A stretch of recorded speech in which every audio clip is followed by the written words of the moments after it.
আজ আমরা আপনাদের জন্য নিয়ে এসেছি আমাদের চ্যানেলের বিশেষ আকর্ষণ, অবনী দাদুর মানে শ্রীযুক্ত অবনীমোহন চক্রবর্তীর একটি রোমহর্ষক অভিজ্ঞতার গল্প, যিনি বয়সভেদে মানুষের কাছে অবনীতান্ত্রিক থেকে শুরু করে অবনী দাদু নামে বেশি পরিচিত।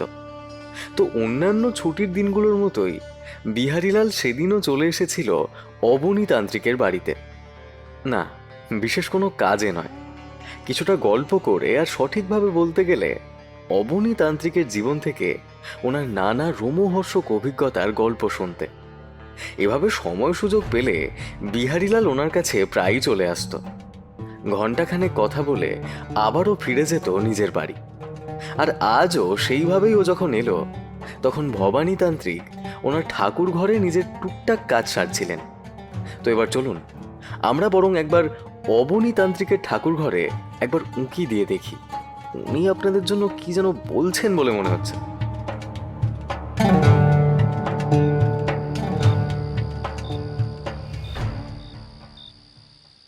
আরে আসুন আসুন, গল্প শুনতে এসেছেন তো?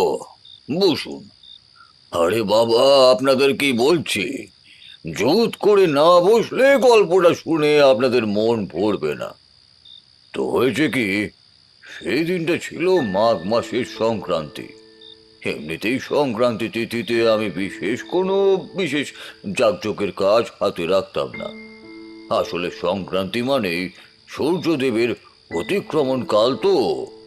আকাশে সমস্ত গ্রহ নক্ষত্ররা সবাই ওই দিন একটু বেশি সক্রিয় থাকে।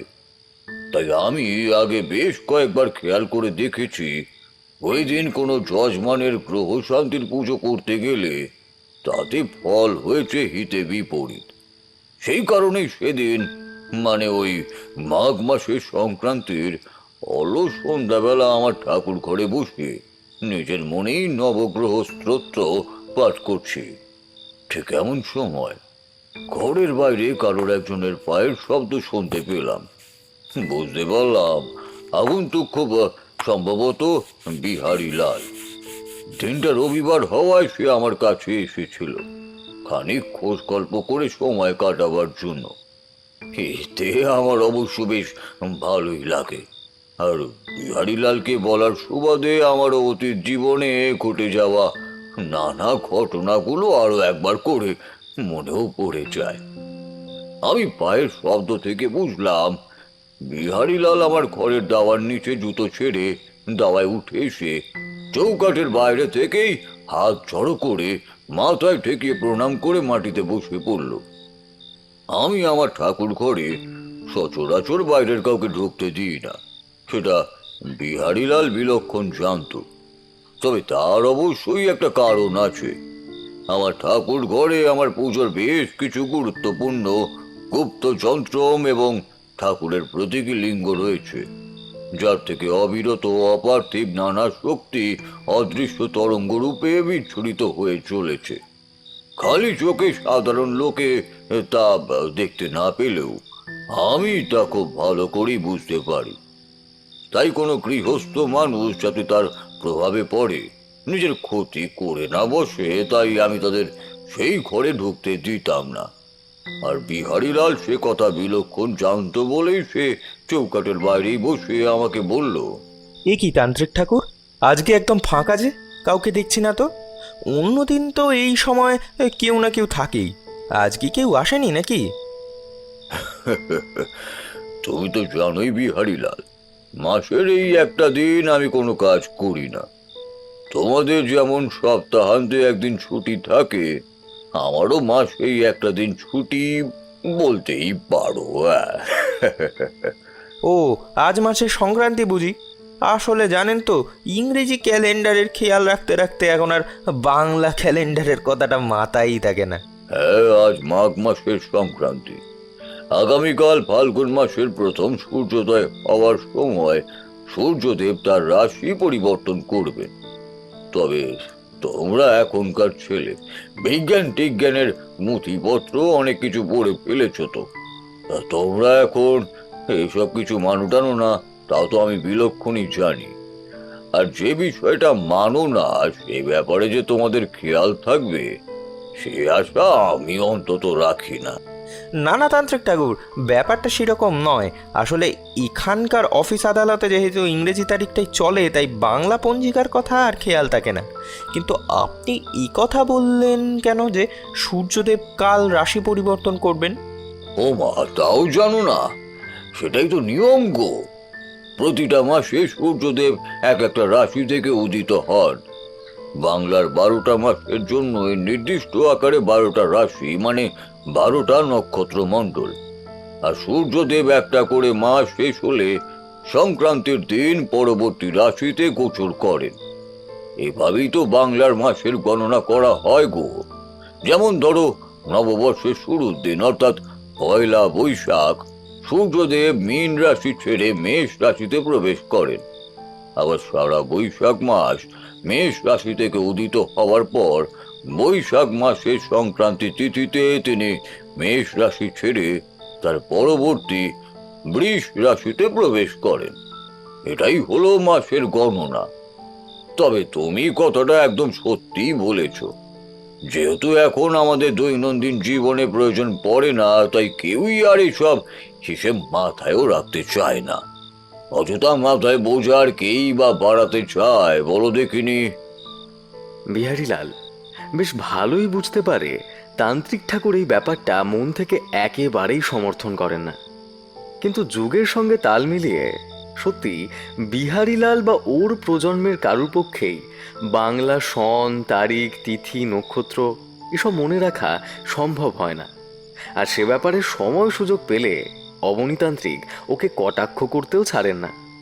কিন্তু অবনীতান্ত্রিকের এরকম কটাক্ষ শুনে বিহারীলাল কিছুটা মনক্ষুণ্ণই হয়। আর নিজের এই বাংলা সন তারিখ মনে রাখতে না পারার অক্ষমতাটা সমর্থন করে সে বলেই বসে, দেখুন, যদি সত্যি কথাই বলা হয় তাহলে এই সমস্ত ব্যাপারগুলো মনে রাখার কোনো প্রয়োজনীয়তাও নেই। আপনার কথার রেস্টে নেই বলতে পারি, কোনো কারণ ছাড়া মস্তিষ্কে বোঝা বাড়ানোর আমিও পক্ষপাতী নই। তাতে যদি আপনার খারাপ লাগে তাহলে আমার কিছু করার নেই, দুঃখিত। বাংলা তারিখ মনে রাখার প্রয়োজনীয়তা একেবারেই নেই বলছো? হ্যাঁ, প্রয়োজনীয়তা আছে বলে তো আমি কিছু মনে করি না। এই ব্যাপারটা না জেনেও আমার বা আমার মতো হাজার হাজার মানুষের তো দিব্যি চলে যাচ্ছে, তাই না? বিহারীলালের কথা শুনে অবনীতান্ত্রিক ওনার ঘাড়টা ঘুরিয়ে ওর দিকে তাকিয়ে থাকেন। ঠিক যেন মনে হয় উনি বিহারীলালের চোখের ভিতর দিয়ে ওর মস্তিষ্কের ভিতরটা পড়ে নিচ্ছেন। তারপর হঠাৎ করেই বলে বসেন, আচ্ছা বিহারীলাল, আগামীকাল তোমার কারোর কাছ থেকে বহুদিনের বকেয়া কোনো টাকা পাওয়ার আছে কি, তাই তো? খানিকক্ষণ ভেবে বিহারীলাল উত্তর দেয়, হ্যাঁ, টাকা পাওয়ার বলতে আমার বাবার থেকেই বেশ কিছুদিন আগে একজন ভদ্রলোক কিছু টাকা ধার নিয়েছিলেন তার ব্যক্তিগত কারণে। এতদিনে নানা আর্থিক সমস্যার মধ্যে কাটানোয় তিনি টাকাটা ফেরত দিতে পারেননি। এতদিনে তিনি বাবাকে চিঠি লিখে বলেছেন তার হাতে কিছু টাকা এসেছে, তাই তিনি বাবার কাছে বাকি পড়ে থাকা টাকাটা ফেরত দিতে চান। সেই মতোই উনি বলেছেন প্রতাপগড়ে বাবা যেন নিজে গিয়ে টাকাটা নিয়ে আসেন, আর সেটা আগামীকালই, মানে পয়লা ফাল্গুনি। তারপর দিন সেই ভদ্রলোক কোথাও একটা চলে যাবেন আর কি লিখেছেন। তাই উপায় নেই, আগামীকালই যেতে হবে। এখন বাবার তো শরীর খারাপ, তাই বাবা যেতে পারবেন না। বাবার জায়গায় আমি যাব সেই ভদ্রলোকের কাছে টাকাটা আনতে। আচ্ছা, তুমি কি বিশ্বাস করো ওই ভদ্রলোক এতদিন পর তোমাকে বা তোমার বাবাকে নিজে থেকে ডেকে এতদিনের বকেয়া টাকা মিটিয়ে দেবেন বলেই কি ডেকেছেন? সেটাও কি একরকম হঠাৎ করে? না মানে মানে সেভাবে তো ভেবে দেখিনি, কিন্তু কথাটা বলতে গিয়েই বিহারীলালের মাথায় যেন একটা বিদ্যুতের স্ফুলিঙ্গ খেলে গেল। সে চমকে উঠে জিজ্ঞেস করলো, কিন্তু তান্ত্রিক ঠাকুর, আমার যে আগামীকাল টাকাটা আনতে যাওয়ার কথা আছে সেটা আপনি কি করে জানলেন? আমি তো এখনই বাবার সাথে কথা বলে আসছি। আমি তো নিচে থেকে আপনাকে এই ব্যাপারে কিছু বলিনি। এমনকি আমার বাবা আর আমি ছাড়া আমাদের বাড়িতেও বিশেষ কেউ এই কথা এখনো জানেই না। যাক, তুমি নিজে যখন আমাকে বলনি তখন আমি কি করি বা জানতে পারলাম সেটা নিয়ে আর ভেবো না। তবে আমি তোমাকে সাবধান করব, আগামীকাল তুমি আর সেখানে যেও না। বিপদে জড়িয়ে পড়তে পারো। আর সেই মতোই ফাঁদ পেতে ওই শয়তান তোমাদের প্রতাপগড়ে যেতে বলেছে। আগামীকাল 1 ফাল্গুন। ওই দিন বাইরের কোনো লোকের প্রতাপগড়ে না যাওয়াই ভালো। বিপদে জড়িয়ে পড়ার সমূহ সম্ভাবনা রয়েছে। কিন্তু এই কথা আপনি কেন বলছেন? 1 ফাল্গুন তারিখে প্রতাপগড়ের বাইরের কেউ প্রতাপগড়ে যেতে পারবে না, এই কেমন কথা? না, যেতে পারবে না তো এই কথা বলিনি। লোকে যাচ্ছেও তো, না জেনেই তো যাচ্ছে। আর সব থেকে বড় কথা, কেউ না কেউ যাচ্ছে বলেই তো আজও প্রতাপগড়ের জায়গাতেই রয়েছে। তবে হ্যাঁ, যারা যাচ্ছে তারা না জেনেই যাচ্ছে। জানলে কেউই ওই ত্রিসীমানায় যেত না। আর তারা ফিরে এসে কাউকে কিছু বলতেও পারছে না, যে লোকে সেই কথা জানতে পারবে। কেন? তার কারণ ওই দিন যারাই প্রতাপগড়ে যায় তাদের বেশিরভাগই হয় কেউ ফিরে আসে না, অথবা ফিরলেও বদ্ধ উন্মাদ হয়েই ফেরে। মরা লোকে অভিযোগ করে না, বুঝলে? আর পাগলের অভিযোগ কজনই বা শোনে। কি সাংঘাতিক কথা বলছেন আপনি! আপনার কথা শুনে মনে হচ্ছে আপনি ওই প্রতাপগড়ের ব্যাপারে নিশ্চিতভাবেই এমন কিছু একটা জানেন, যেটার কারণে এতটা নিশ্চিত হয়ে এই কথাগুলো বলছেন। আমি আপনাকে অনুরোধ করছি, ব্যাপারটা বিস্তারিত আমাকে বলুন। আমাকে যদি কালকে প্রতাপগড় যাওয়াটা পিছাতে হয়, তাহলে বাবাকে কিছু একটা যুক্তিসঙ্গত কারণ তো বলতেই হবে। শুধুমাত্র কথার কথা বললেই বাবা তো মানবে না। তবে শোনো, আমি বরং তোমাকে সম্পূর্ণ ব্যাপারটাই বলি, তাহলে হয়তো তুমি বুঝতে পারবে আমি কেন তোমাকে আগামীকাল সেখানে যেতে বারণ করছি। আমি নিজেই এই ব্যাপারটা সম্পর্কে আগে এতটা অবগত ছিলাম না, কিন্তু আজ থেকে বছর 10 আগে আমাকে একবার এই প্রতাপগড়ে যেতে হয়েছিল এই 1 ফাল্গুন তারিখে। সেদিনে আমার জীবনের অভিজ্ঞতা আমি আজও ভুলতে পারি না গো। কেন, কি হয়েছিল সেই দিন ঠাকুর মশাই? বলছি, একটু ধৈর্য ধরে বসো, সব বলছি। আমি সেবার প্রতাপগড়ে গিয়েছিলাম আমার এক যজমানের নিমন্ত্রণ পেয়ে। সেই লোকটির নাম নিবারণ পাত্র। সে আমাকে চিঠি লিখে জানায় 1 ফাল্গুনে ওর এক জ্যাঠাইমার শ্রাদ্ধ শান্তির অনুষ্ঠান, আর তাতেই উপস্থিত থাকার জন্য সে আমাকে নিমন্ত্রণ করে সেই চিঠিতে। আর আমার সেই সময় হাতে বেশি কিছু কাজ ছিল না। তো চলো, তুমি তো জানোই আমি কোনো সংক্রান্তির দিনই আমার হাতে কোনো বড় কাজ রাখি না। তাই ভাবলাম হাতে যখন সময় আছে তখন না হয় একবার ঘুরেই আসি ওই প্রতাপগড় থেকে। সেই মতোই চিঠিতে দেওয়া আমার সেই যজমান নিবারণের বাড়ির ঠিকানা অনুযায়ী বের হয়ে পড়লাম পরদিন সকাল সকাল, অর্থাৎ এই 1 ফাল্গুনের দিন। হাওড়া পৌঁছে ট্রেন ধরে মেচুদা স্টেশনে গিয়ে নামলাম সকাল প্রায় ওই 10টা নাগাদ। সেখান থেকে বাসে প্রায় ওই 4 ঘন্টার পথ এই প্রতাপগড়। সেটা জানো তো? হ্যাঁ, বাবা আমাকে সেই মতোই বলে দিয়েছেন। আমি তো আবার আগামীকাল গিয়ে কালই আবার বিকেলের মধ্যে ফিরবো, তাই ঠিক করেছি একটু তাড়াতাড়ি বের হব বাড়ির থেকে। দাঁড়াও, অত তাড়াহুড়ো করো না তো বাবু। আগে আমার কথাটা মন দিয়ে শোনো, তারপর তুমি আগামীকাল সেখানে যাবে কি যাবে না সেটা বরং নিজেই ঠিক করো। হ্যাঁ, তারপর কি যেন বলছিলাম যেন? ওই যে আপনি বাসে করে প্রতাপগড়ের পথে। হ্যাঁ, তো আমি যখন বাসে করে প্রতাপগড়ের পথে এগিয়ে চলেছি, তখন বাসের দুলুনি আর জানলা দিয়ে আসা হালকা ফুরফুরে হাওয়ায় কখন যে দু চোখের পাতা লেগে এসেছে সেদিকে আর আমার খেয়াল ছিল না। কিন্তু হঠাৎ করেই আমার মনে হলো যেন আমার বুকে একটা চাপা কষ্ট হচ্ছে, গলায় কোনো কিছু একটা খুব শক্ত করে চেপে বসে রয়েছে, যার কারণে আমি কিছুতেই শ্বাস নিতে পারছি না। হঠাৎ করেই আমার এরকম একটা বিকট অনুভূতি হতেই ঘুম ঘুম ভাবটা একেবারেই কেটে গেল। কোনো মতে চোখ মেলে তাকাতেই আমার শরীরের রক্ত যেন হিম হয়ে গেল। দেখে আমার ঠিক মুখের সামনে একটা ভয়ঙ্কর বিষধর গোখরো সাপ আমার দিকে পনা উঠিয়ে রয়েছে, যেন যে কোনো মুহূর্তে সে আমাকে দংশন করতে প্রস্তুত। আর তারই লেজের মাধ্যমে সে আমার গলাটা প্রাণপণে চেপে আঁকড়ে রেখেছে। যাতে করে আমার শ্বাস নেওয়ার আর কোনো সুযোগ থাকে না। আমি ওই পরিস্থিতিতে আমার কি করণীয় সেটা বুঝে উঠতে পারছিলাম না, কিন্তু যে কোনোভাবে ওই পরিস্থিতিতে নিজের প্রাণ বাঁচানোটা প্রয়োজনীয় মনে করি। আমি আমার শরীরের সমস্ত শক্তি সঞ্চয় করে আমার দু হাতে সেই সাপের পনাটা চেপে ধরলাম, আর এভাবে অতর্কিতে আক্রান্ত হয়ে সেই কোকড়ো সাপটা তখন ভয়ঙ্কর ভাবে গর্জন করতে লাগলো। আমি অবাক হয়ে দেখলাম সেই মুহূর্তে বাসে আমার পাশে আরো অনেক লোক বসে থাকলো। আমার ওই পরিস্থিতি দেখে তাদের কারোর মধ্যে কোনো পরিবর্তন নেই। তারা একদম স্বাভাবিকভাবেই বাসে যে যার নিজেদের সিটেই বসে রয়েছে। আমার কেন জানি না মনে হলো ওই গোকরো সাপটাকে আমি ছাড়ার বোধহয় কেউই দেখতে পাচ্ছে না। এদিকে তখন প্রাণ বাঁচানোর একটা তাগিদে আমি দু হাতে সেই গোকরো সাপটাকে ধরে ছুঁড়ে দিলাম সামনের দিকে। ঠিক তখনই আমার কানের পাশে শুনতে পেলাম একটা অপরিচিত মহিলার কণ্ঠস্বর। কি তান্ত্রিক ঠাকুর, আর একটু হলেই সাধের প্রাণটা তো গিয়েছিল। আমি চমকে উঠলাম সেই অপরিচিত মহিলার কণ্ঠস্বরটা শুনে।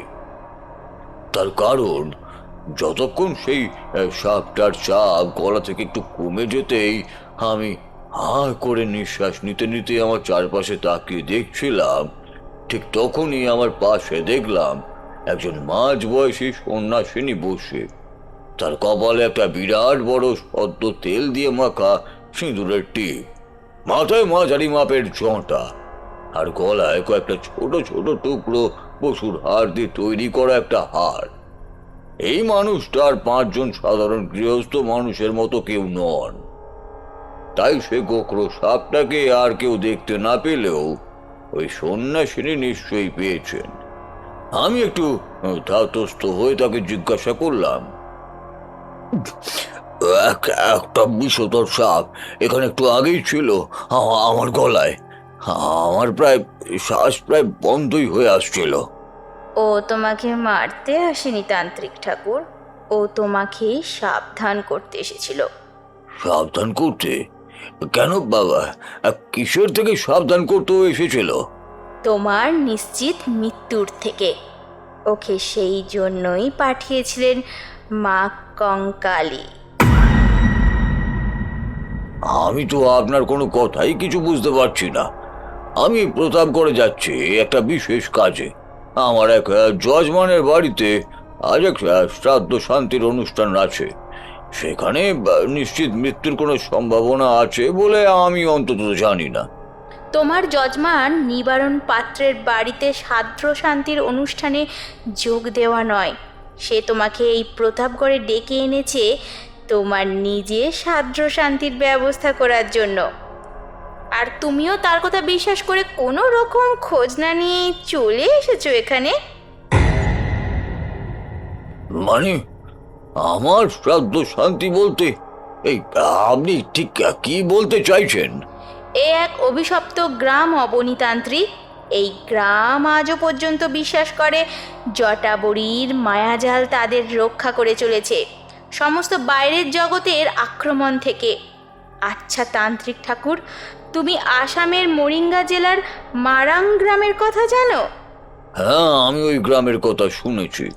সেই মায়াং গ্রাম তো আজও কালা জাদুর আঁতুর ঘর।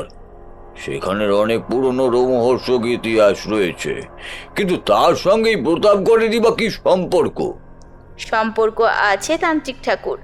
এই প্রতাপগড়ও সেই একই রকমের মায়ানগরী, তবে বহুদিন আগে এখানে অধিষ্ঠাত্রী দেবী মা কঙ্কালী সেই জটাবুড়িকে বন্দি করে দেয় মাটির নিচের কলসের মধ্যে, যার ফলে তার মায়া থেকে প্রতাপগড় মুক্ত হলেও বছরে এই একটা দিন মানে পয়লা ফাল্গুন সেই জটাবুড়ি তার কলসের বাইরে বেরিয়ে আসতে পারে মা কঙ্কালী কালীর অনুমতি নিয়েই। প্রকাশ্যে কেউ না বললেও আজও বহু মানুষ গোপনে ওই মায়াবিনী জটাবুড়ির সাধনা করে ওই পয়লা ফাল্গুন তারিখে। জিজ্ঞাসা করলে সে কথা কেউ স্বীকার না করলেও পরদিন ভোরের দিকে গ্রামের প্রতিটা 3 রাস্তার মোড়ে পড়ে থাকতে দেখা যায় নরকরটি বা ভাঙা হাড়ের টুকরো, রক্তচন্দনের মাখানো আকন্দ ফুলের মালা, আর তার সাথে নতুন পিতলের পাত্রে ঘি দিয়ে গলানো শ্মশানের চিতাভস্য। কিন্তু পুজোর বিধি অনুসারে সম্পূর্ণ হলে কেউ আর তার নিজের বাড়িতে রাখে না। পুজোর সমস্ত সরঞ্জাম সমেত তা রেখে আসতে হয় কোনো 3 রাস্তার সংযোগস্থলে, রাতের অন্ধকারে, অত্যন্ত গোপনে। এই সব আজও কাজ হয়, কিন্তু কেউ স্বীকার করে না। কিন্তু এখানকার মানুষ এইভাবে লুকিয়েই বা পুজো করে কেন? জটাবরীর পুজোয় এই গ্রামে করা নিষিদ্ধ, তবুও এখনকার বহু মানুষ বিশ্বাস করেন প্রতি বছর পয়লা ফাল্গুন তারিখে জটাবরী এই গ্রামে ফিরে আসে, আর তাকে তুষ্ট করতে পারলে সে তার ভক্তের এমন অনেক গোপন ইচ্ছা পূরণ করে যার কোনোভাবেই সম্ভব নয়। ও, এই ব্যাপার। তার মানে জটাবুড়ি এখানকার কোনো এক গ্রাম্য উপদেবী হবেন হয়তো, তার বেশি কিছু তো নয়। না না না, জটাবরী কোনো উপদেবী নয়, সে এক জীবন্ত মায়াবিনী। তাকে তার ভক্তরা জ্যান্ত দেবী বলেই আরাধনা করে, সেটা তুমি জানো। না, তা তো আমি জানি না। তুমি জানো, একদিন মুঘল সম্রাট আলমগীর তার এক বিরাট বড় সৈন্যবাহিনী পাঠিয়েছিলেন গুয়াহাটির উদ্দেশ্যে, উত্তর পূর্ব ভারতের এই বিস্তীর্ণ এলাকার অধিকার করার জন্য। সময়ের চক্রে সেই বাহিনীর এক বড় অংশ এক সময় গিয়ে পড়ে মারাং গ্রামে, আর ওখানকার তান্ত্রিকরা সেই সমস্ত সৈন্যবাহিনীর প্রত্যেককে তাদের কালা জাদুর সাহায্য নিয়ে অদৃশ্য করে দেন। আবার জনশ্রুতি এরকমও আছে, প্রত্যেককে ওরা পরিণত করে ওদের পোষ্য ভেড়ায়। এর ফলে সেই সৈন্যবাহিনীর একজন সদস্য আর তার মূল দলে ফিরে যেতে পারে না। এই ঘটনা একটা ভীতির সঞ্চার হয় যে আলমগীরের বাকি সৈন্যবাহিনী ওই গ্রাম ছেড়ে রাতারাতি পালিয়ে যেতে বাধ্য হয়। কিন্তু ওখানকার স্থানীয় কোনো মানুষের সেদিন বিন্দুমাত্র ক্ষতি হয় না। এই প্রতাপগড়ের জটাবরীর লক্ষ্য ঠিক সেই রকম। পয়লা ফাল্গুন এই প্রতাপগড়ের গ্রামে যতজন বাইরের মানুষ এসে পড়ে, তারা সবাই ওই দিন রাতের পর চিরতরে হারিয়ে যায়। কেউ আর তাদের কোনো হদিশ পায় না। তারা যে কোথায় যায়, হারিয়ে যায় নাকি, আর ওই জটাবুড়ি নিজের মায়ায় ভেড়ায় পরিণত করে তা কেউ জানে না। কিন্তু ওই দিনের পর থেকে গ্রামের বহিরাগত আর কাউকে খুঁজে পাওয়া যায় না। আর যদিও বা হাতে গোনা কেউ থেকেও যায়, তবে তারা হয়ে যায় বদ্ধ উন্মাদ।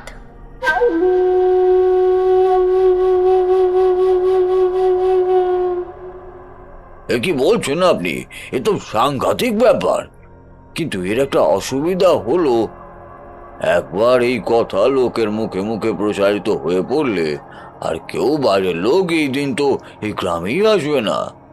তাহলেই তো জটাবুড়ি আর কিছুই করতে পারবে না, কি তাই তো? তাই যদি হবে, তবে নিবারণ পাত্র তোমাকে এই বিশেষ দিনে গ্রামে আসার অনুমতি কেন দিল অবনী? সেটা একবার ভেবে দেখো তো। ও তো বলেছিল ওর জ্যাঠাইমার শ্রাদ্ধ শান্তির। সবটাই মিথ্যা কথা অবনী। ওর কোনো জ্যাঠাইমা মারা যায়নি, ওর নিজের জ্যাঠাইমা মারা গেছে 3 বছর আগে। আসলে এই গ্রামের অনেকেই এই দিন নানা ছুতোয় নাতায় তাদের পরিচিত কোনো মানুষকে গ্রামে ডেকে এনে পাঠায়। যারা মারা গেল তাদের মনের বিশেষ কোনো দুঃখ হবে না। আসলে তারা তাদের টোপ হিসেবে ব্যবহার করে জটাবুড়িকে খুশি করার জন্য। গ্রামের মানুষ এখনো বিশ্বাস করে জটাবুড়ি যদি তাদের ওই পরিবারের ওপর খুশি থাকে, তবে তাদের নানা রকমের কালো জাদুর প্রভাব থেকে রক্ষা করবে। সেই কারণেই তারা এই সমস্ত বাইরের লোকেদের ডেকে নিয়ে আসে ওই দিন। তারপর তাদের বলি দেয় জটাবুড়ির চরণে, শুধুমাত্র এই জটাবুড়িকেই খুশি করার জন্য। সে না হয় বুঝলাম, কিন্তু তারপর তাদের কি হয়? কাদের? যাদের ডেকে এনে বলি দেয় তাদের কেউ আর কোনোদিনও খোঁজ পায় না। আর যারা এই কাজ করে তারা দিব্যি থাকে। আগে কয়েক বছর পুলিশ এসে সেই সব নিরুদ্দেশ হয়ে যাওয়া মানুষগুলোর খোঁজ করলেও কাউকেই কোনোদিনও আর খুঁজে পাওয়া যায়নি। তাই এখন আর কেউই এই ব্যাপারে কোনো খোঁজও রাখে না। যারা এই গ্রামের বাইরে থেকে আসে তারা নিজেরাই হারিয়ে যায়। তারপর তাদের কি হয়, তারা কোথায় যায়, সে কথা কেউ জানে না। তার মানে আপনি বলতে চাইছেন নিবারণ আমাকে এক প্রকার মিথ্যা বলে এই গ্রামে আজ ডেকে নিয়ে এসেছে, যাতে তার ও তার পরিবারের তরফ থেকে জটা বুড়ির চরণে সে আমাকে ভোগ হিসাবে অর্পণ করতে পারে, কি তাই তো? আমার কাছে তোমার সমস্ত কথা শোনার পরও যদি তোমার মনে কোনো সন্দেহ থাকে, তবে তুমি স্বেচ্ছায় সেখানে যেতে পারো। মা কঙ্কালী চেয়েছেন বলেই আমি তোমাকে সাবধান করার জন্য এসেছিলাম। তোমার স্বাধীন চিন্তাকে আমি প্রভাবিত করব না, শুধু একটা কথাই বলবো, আজ এই 1 ফাল্গুন তারিখে তুমি ওই গ্রামে যেও না। এ শুধু আমার কথা নয়, মা কঙ্কালীর নির্দেশ। তোমার জীবনের এখনো অনেক কাজ বাকি আছে অবনী, অনেক কাজ বাকি আছে। আচ্ছা, যদি আপনার কথাই আমি সত্যি ধরি, তবে এই গ্রামের অধিষ্ঠাত্রী হিসেবে মা কঙ্কালী সমস্ত মানুষগুলোকে রক্ষা করেন নাই বা কেন?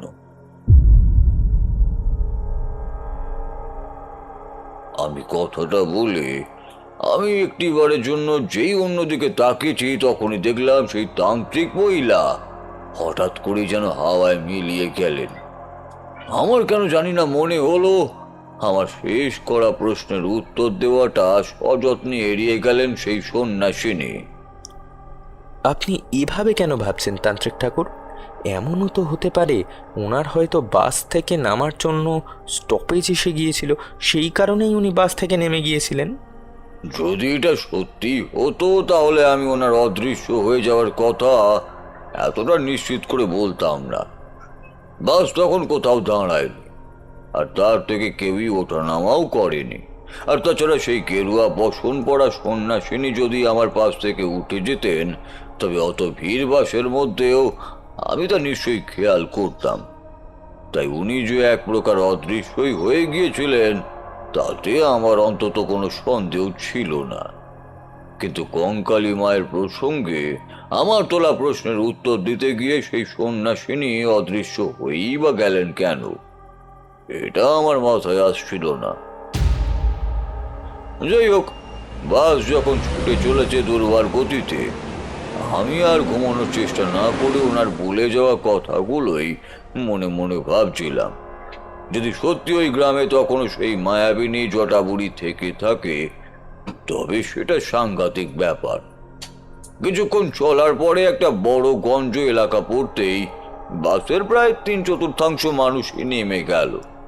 বাস প্রায় ফাঁকাই হয়ে গেল। সেখান থেকে প্রতাপগড় আরো 1 ঘন্টার রাস্তা। আমি আরো খেয়াল করে দেখলাম, মাঝে যে কয়েকটা জায়গায় বাস দাঁড়াচ্ছে, তাতে নতুন করে লোক আর কেউই উঠছে না, শুধু লোক নামছে।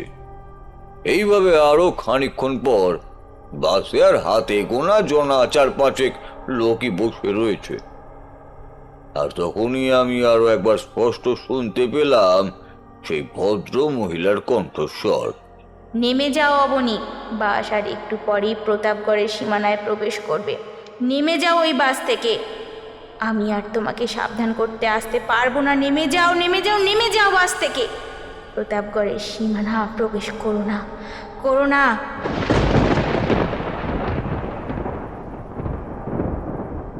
আমি বেশ বুঝতে পারলাম সেই তান্ত্রিক ভদ্র মহিলা আমার আশেপাশেই কোথাও আছেন, আর তিনি আমাকে আবারও সতর্ক করছেন প্রতাপগড়ে না যাওয়ার জন্য। তবু আমি নির্বিকার হয়ে বসে রইলাম। তার কারণ সেই জটা বুড়িকে ভয় না পেয়ে একবার তার মুখোমুখি হওয়ার স্বপ্ন আমার তখন থেকেই ছিল। তারপর যা মা মহামায়ার ইচ্ছা, এই ভেবে এই জ্ঞাত হয়ে বসে রইলাম আমি। এর মাঝে অবশ্যই অবশিষ্ট সহযাত্রীরা এসে আমার সাথে কথাবার্তা বলে গেছে, নিজেদের গরজ থেকেই। আর আমার সাথে কথা বলার সময় আমার বাড়ি কোথায়, আমি কোথা থেকেই প্রতাপগড়ে আসছি, কার বাড়িতে যাব, সেই সব ব্যাপারগুলো ওরা বারবার খুঁটিয়ে খুঁটিয়ে জিজ্ঞাসা করছিল। আর আমি যে এই গ্রামের আদি বাসিন্দা নই, সেটা নিশ্চিত হতেই চাইছিল। তবে আমি ওদের আমাকে ঘিরে সেই কৌতূহলে বিন্দুমাত্র আগ্রহ দেখালাম না। কারণ আমি সেই সন্ন্যাসীর সঙ্গে কথা বলার পর মনে মনে স্থির করেই নিয়েছিলাম আমাকে যেভাবেই হোক একবার জটা বুড়ির মুখোমুখি হতেই হবে। তবে আবারও ওনার গলা পেয়ে বুঝলাম সেই সন্ন্যাসিনী আমাকে শেষবারের জন্য সতর্ক করতে এসেছেন। আমি তোমাকে শেষবারের মতো বারণ করলাম অবনী, নিজে নিজের জেদ ধরে থেকে সর্বনাশ ডেকে এনো না। এই প্রতাপগড়ে প্রবেশ করার আগেই নেমে যাও বাস থেকে, প্রাণ নিয়ে ফিরে যাও কলকাতায়। ফিরে যাও, ফিরে যাও। আমি মনে মনে হেসে বললাম, ফিরে যাওয়ার জন্য তো আমি এতটা পথ আসিনি, আর এসে যখন একবার পড়েছি তখন জটা বুড়িকে না দেখে আমি কিছুতেই কলকাতায় ফিরবো না। এই পর্যন্ত বলে অবনীতান্ত্রিক একটু বিশ্রাম নেওয়ার জন্যই থামলে বিহারীলালও টেবিলের উপরে রাখা জগ থেকে ঢকঢক করে খানিকটা জল খেয়ে ফেলল। অবনীতান্ত্রিক ওর দিকে আর চোখে তাকিয়েই বুঝতে পারেন ওনার গল্পের এই অংশটুকু শুনে বিহারীলাল নিজেও বেশ ভয় পেয়েছে। তাই আরও কিছুটা সময় নিয়ে একটু গলা খাকারি দিয়ে বলতে শুরু করলেন, তো বুঝলে ভাই বিহারীলাল, এইভাবে আরো প্রায় মিনিট 10 চলার পর আমাদের বাসটা এসে থামলো প্রতাপগড় বাজারে।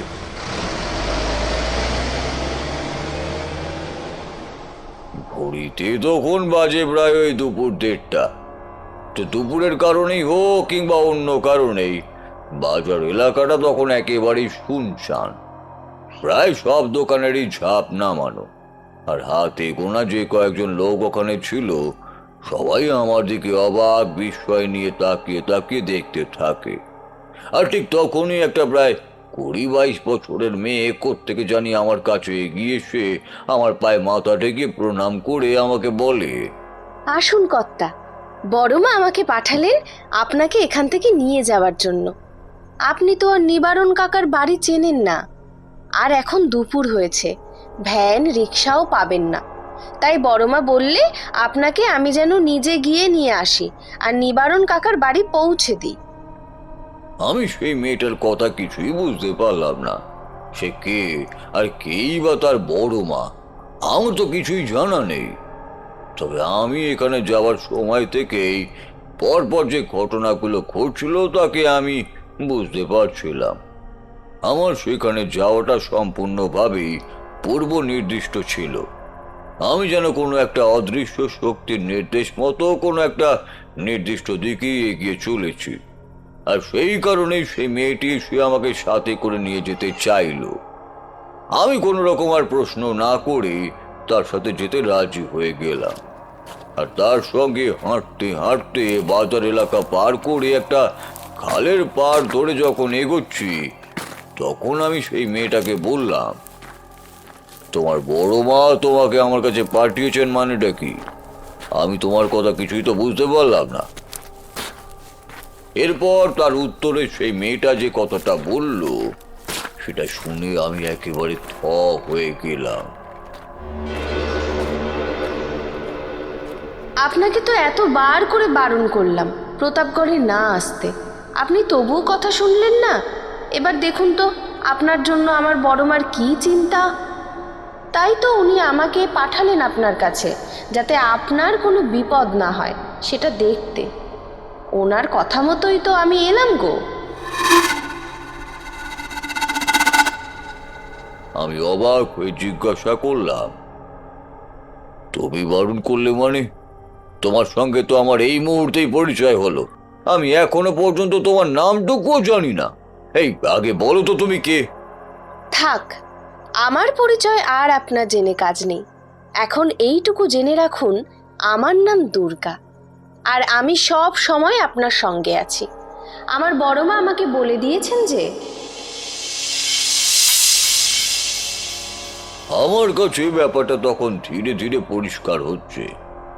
এই মেয়েটি আর আমাকে বাসে যে সন্ন্যাসিনী এখানে আসার ব্যাপারে সতর্ক করেছিলেন তারা যে একই অস্তিত্বের অধিকারিণী সেটা আমার প্রথম থেকেই সন্দেহ হচ্ছিল। প্রশ্ন শুধু একটাই, এই মেয়েটার বলা বড় মা আসলে তাহলে কে? তাহলে কি তিনি এই গ্রামের অধিষ্ঠাত্রী দেবী মা কঙ্কালিনী? কারণ সেই সন্ন্যাসী আমাকে বলেছিলেন কঙ্কালী মা চান না আমি এই গ্রামে আসি, কারণ এখানে আসলে আমি যে বিপদে পড়ব সেটা মা কঙ্কালী দেবী আগে ভাগেই জানতেন। আর সেই ধারণা থেকেই আমি জিজ্ঞাসাই করে ফেললাম, তোমার বড় মাটা কে? দূর, আপনি বড় মাকে চেনেন না? কেমন সন্ন্যাসী আপনি? আমি মাথা নেড়ে না বলায় দুর্গা খিলখিল করে হেসে ফেলল। তারপর বলল, আপনি বড় মাকে চেনেন না তো তার সাথে দেখা করতে যাচ্ছেন কেন?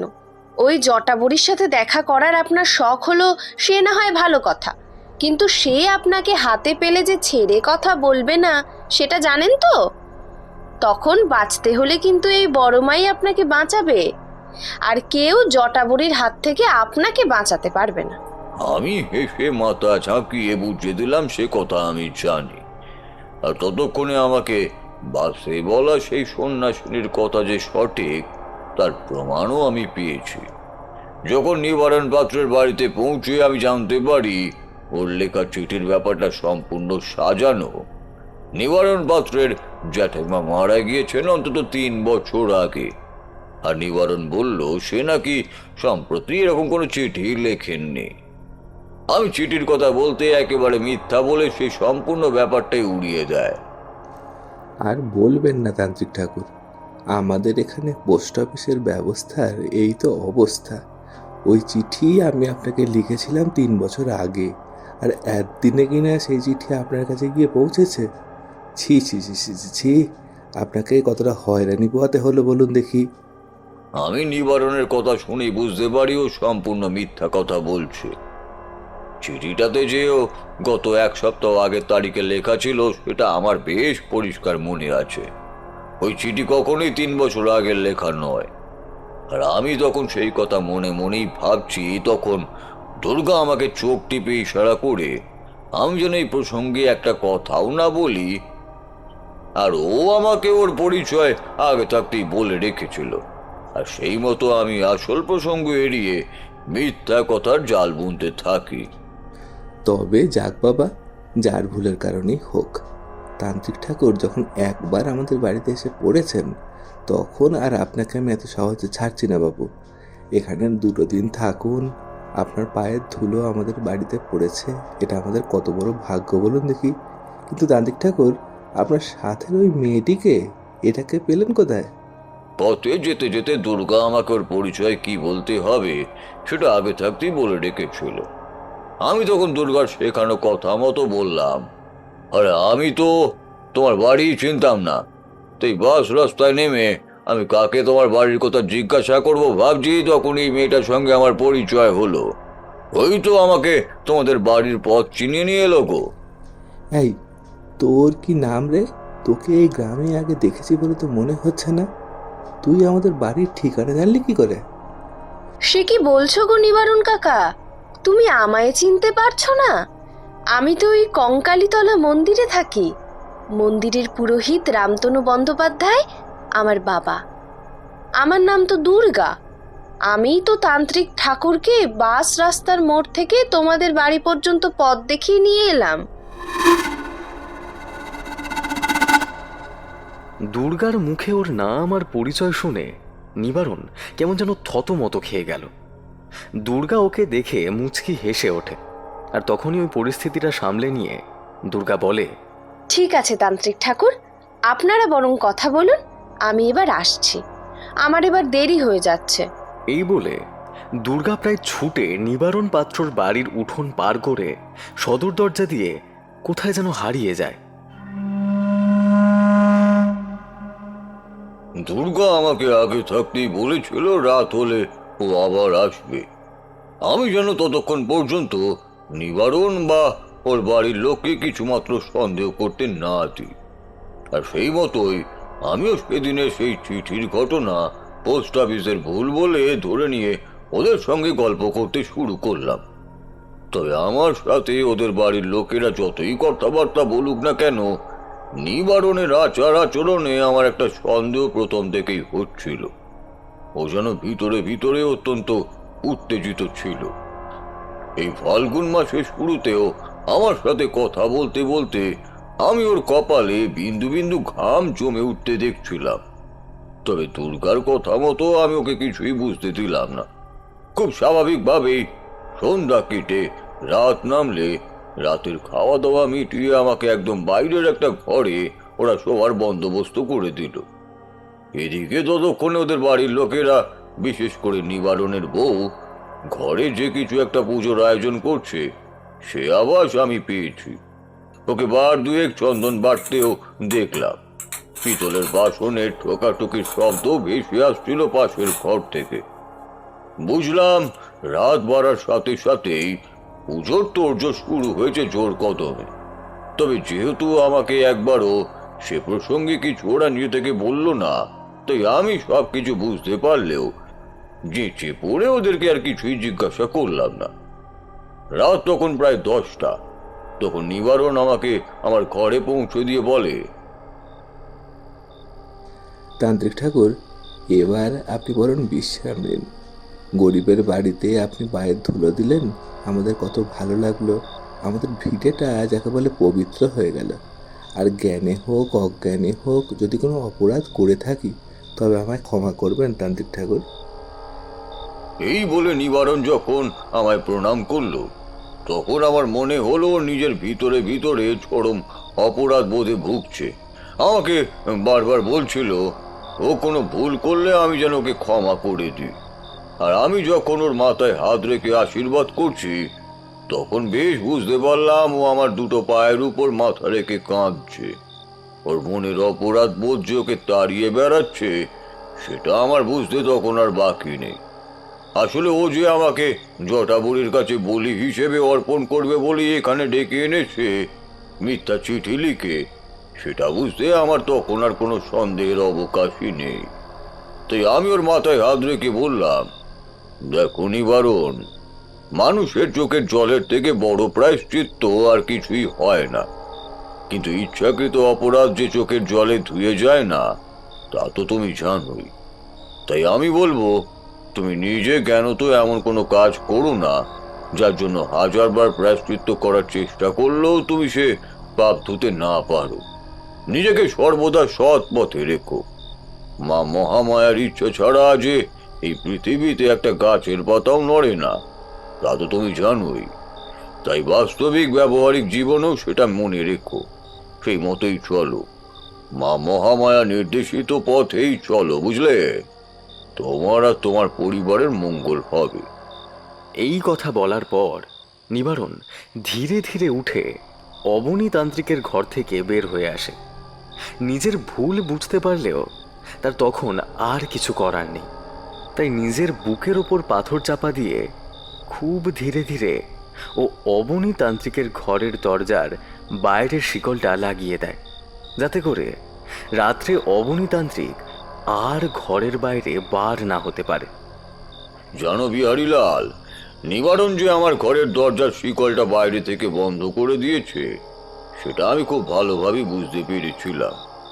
কিন্তু আমি আর ওকে কিছু না বলে দুর্গার জন্য অপেক্ষা করতে থাকলাম। কারণ আমি জানতাম দুর্গা যখন বলেছে সে ঠিকই আসবে।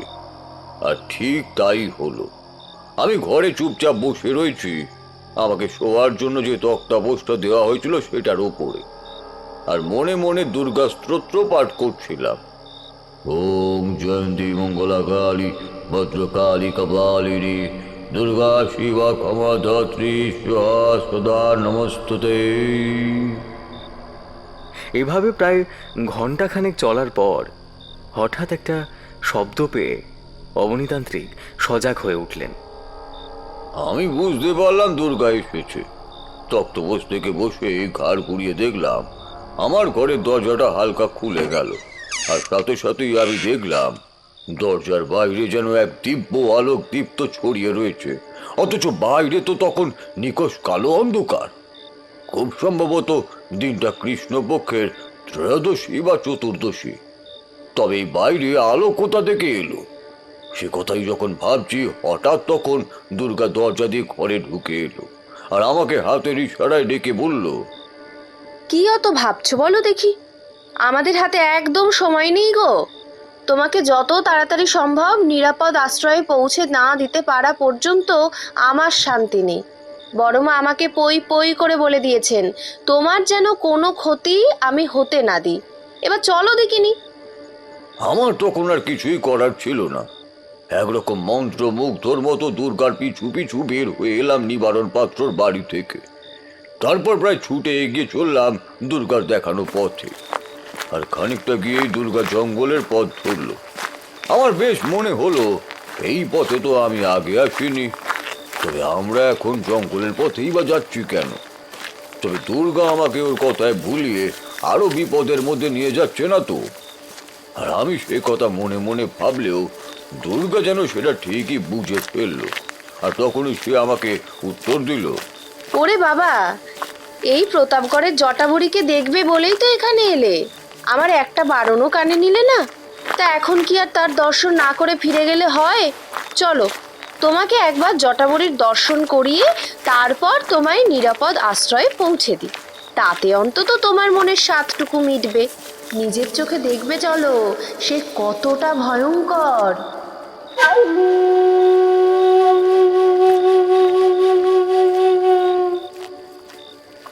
বুঝলে বিহারীলাল, তখন আর আমার কিছু বলার থাকে না। চুপচাপ এগিয়ে চললাম। আর তারপরও জঙ্গলের পথে প্রায় মিনিট 5 এগোনোর পর দেখতে পেলাম দুর্গা ধীরে ধীরে ওর হাঁটার গতি কমাচ্ছে।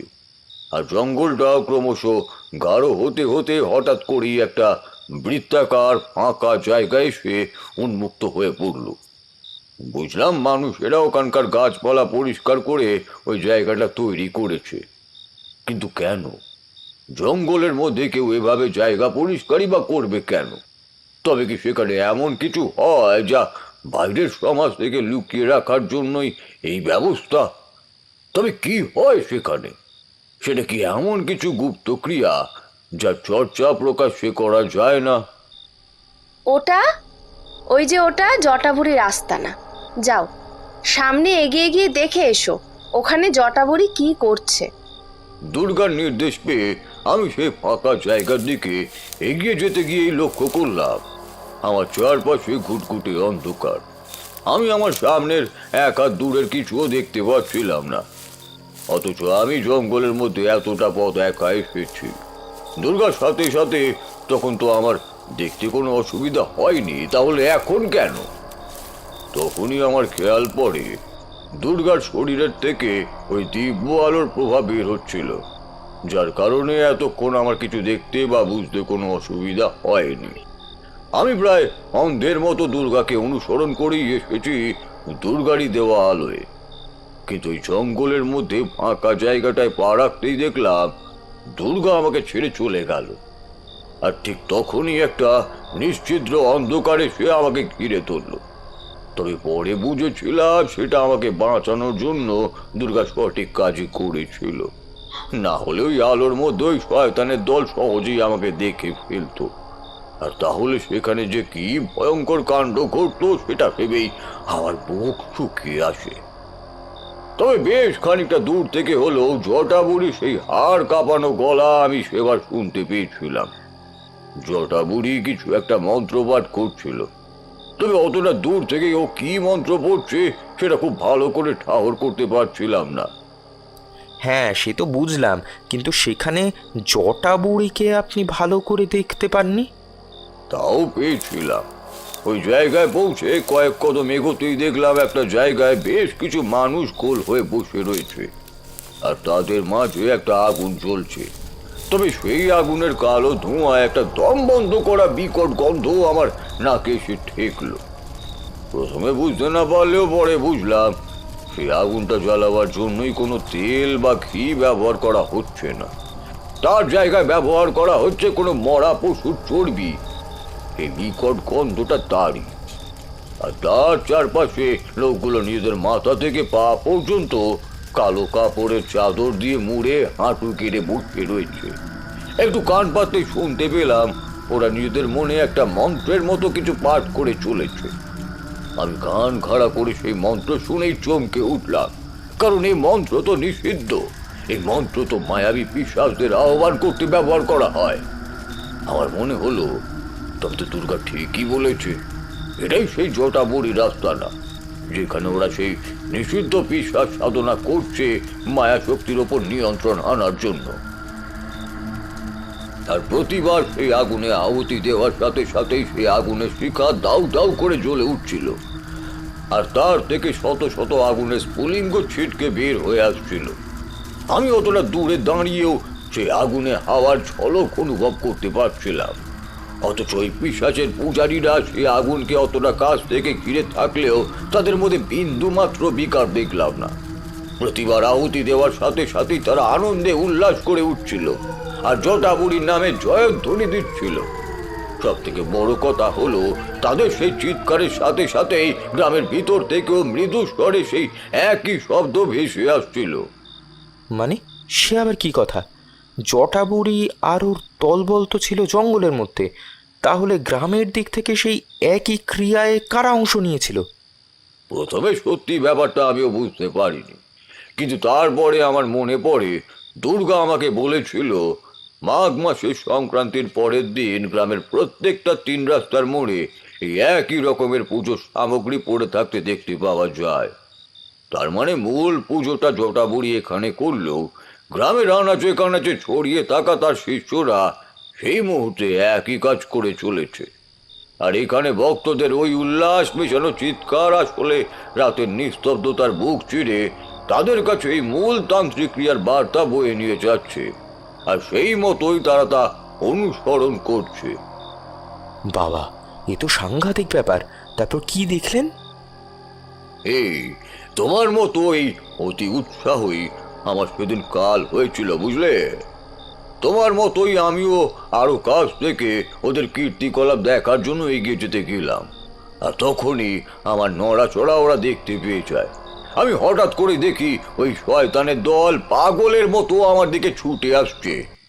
ওদের মধ্যে আমি নিবারণের গলাও পেলাম। এ কি তান্ত্রিক ঠাকুর, আপনি এখানে এলেন কি করে? আমি তো দরজা বাইরে থেকে বন্ধ করে দিয়ে এসেছিলাম। ওদের হাবভাব থেকেই পরিষ্কার যে আমি ওদের শিকার, সেটা ওরা বুঝতে পেরে গেছে, আর সেই জন্যই ওরা আমাকে ধরার জন্য এতটা ব্যস্ত হয়ে উঠেছে।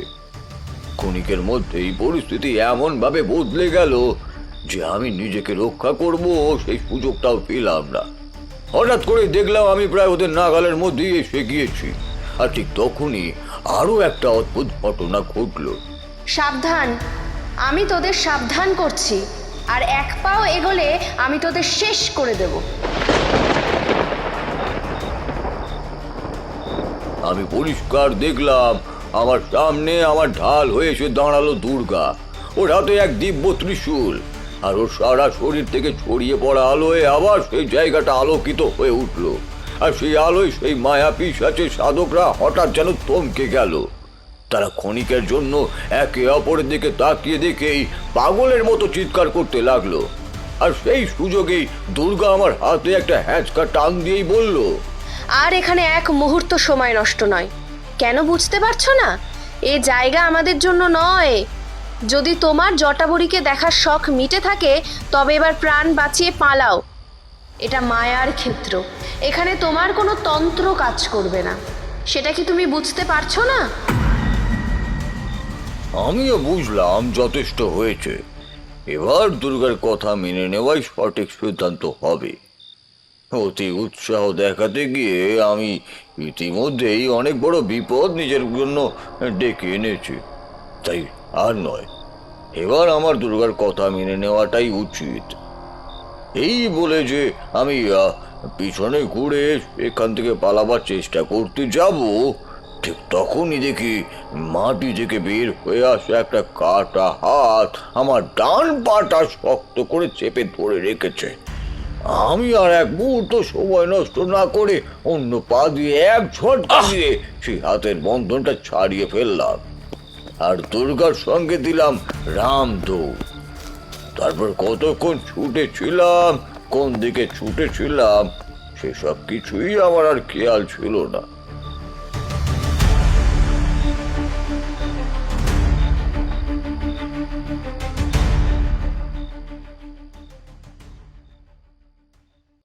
পরদিন সকালে যখন জ্ঞান ফিরে আসে, তখন দেখি আমি সেই প্রতাপগড় বাজারের কাছে একটা বেঞ্চের ওপরে পড়ে রয়েছি, আর আমাকে ঘিরে ওখানে প্রায় জনাকড়ি লোকজন দাঁড়িয়ে।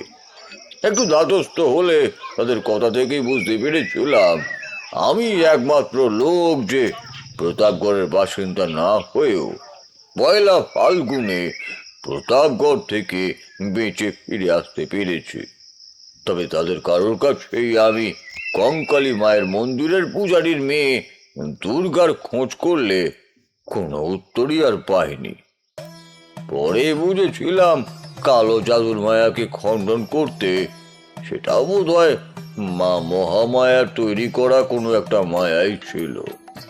আচ্ছা তান্ত্রিক ঠাকুর, জটাবুড়ির দর্শন তো আপনার হয়েছিল তাই না? কিন্তু মা কঙ্কালী, আপনি মা কঙ্কালীর দর্শন করেছিলেন? হয়তো ওনার মন্দিরে গেলেই আপনি দুর্গাকে দেখতে পেতেন। সেটাই আমার মস্ত বড় ভুল হয়ে গেছিল গো বিহারী। আমি ওখানে যাওয়া থেকেই জটাবুড়িকে দেখার জন্য যতটা আগ্রহ দেখিয়েছিলাম তার একটুও মা কঙ্কালীর দর্শন লাভের জন্য দেখায়নি, আর সেটাই আমার মস্ত বড় ভুল হয়েছিল। মহাপাপও বলতে পারো। প্রতাপগড়ের বড় মা তাই আমার ওপর অভিমান করেছিলেন।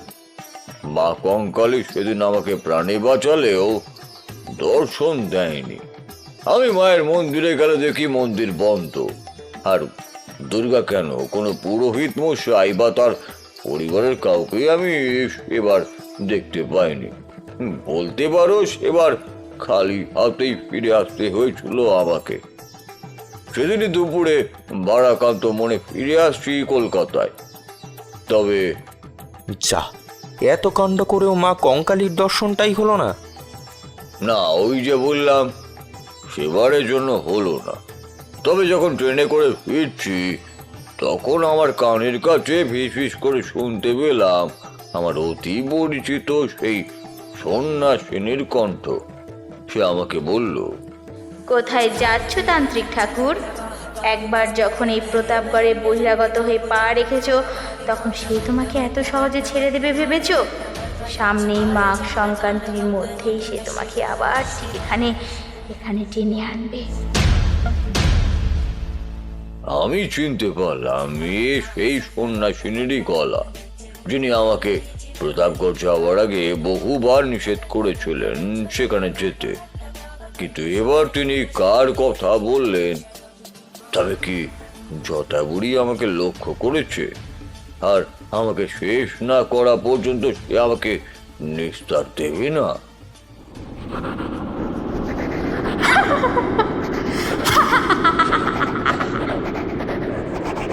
পালিয়ে কোথায় যাবি তুই অবনি?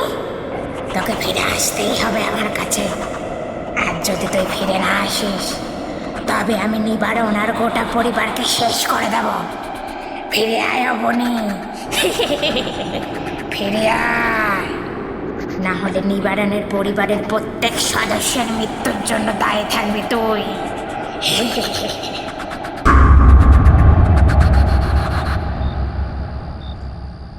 অবনী দাদু এই পর্যন্ত বলে বিহারী লালের দিকে তাকালে পরিষ্কার দেখতে পান ওর চোখে মুখে ভয়ের স্পষ্ট ছাপ ফুটে উঠেছে।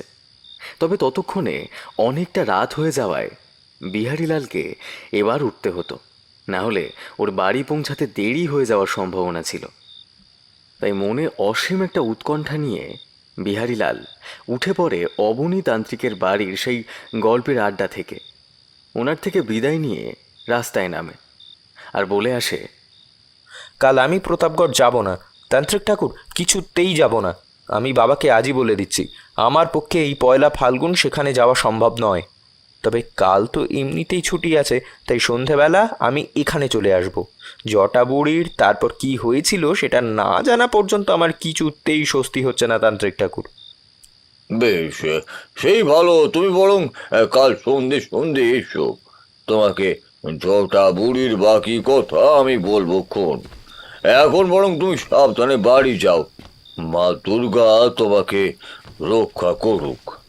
এই পর্যন্ত বলে বিহারীলাল রাস্তায় নামে আর হনহন করে হেঁটে এগিয়ে চলে ওর বাড়ির দিকে। তাড়াতাড়ি বাড়ি পৌঁছে ওর বাবাকে সব কথা গুছিয়ে বলে। কালকে প্রতাপগড় যাওয়ার দিন বদলাতে হবে।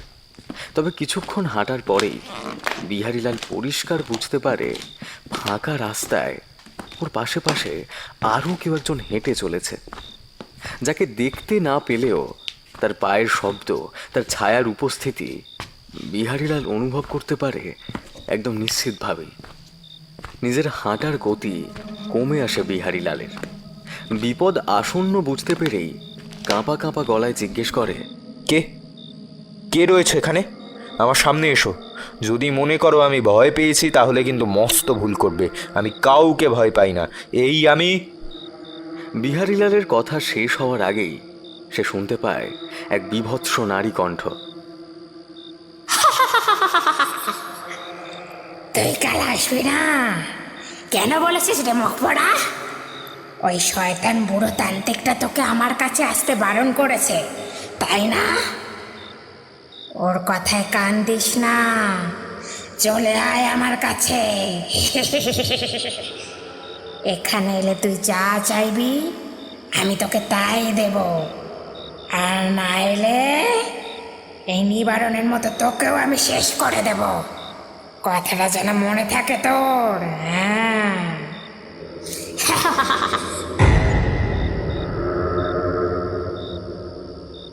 সেই অদ্ভুত নারী কণ্ঠের কথাটা শুনে চমকে ওঠে বিহারীলাল।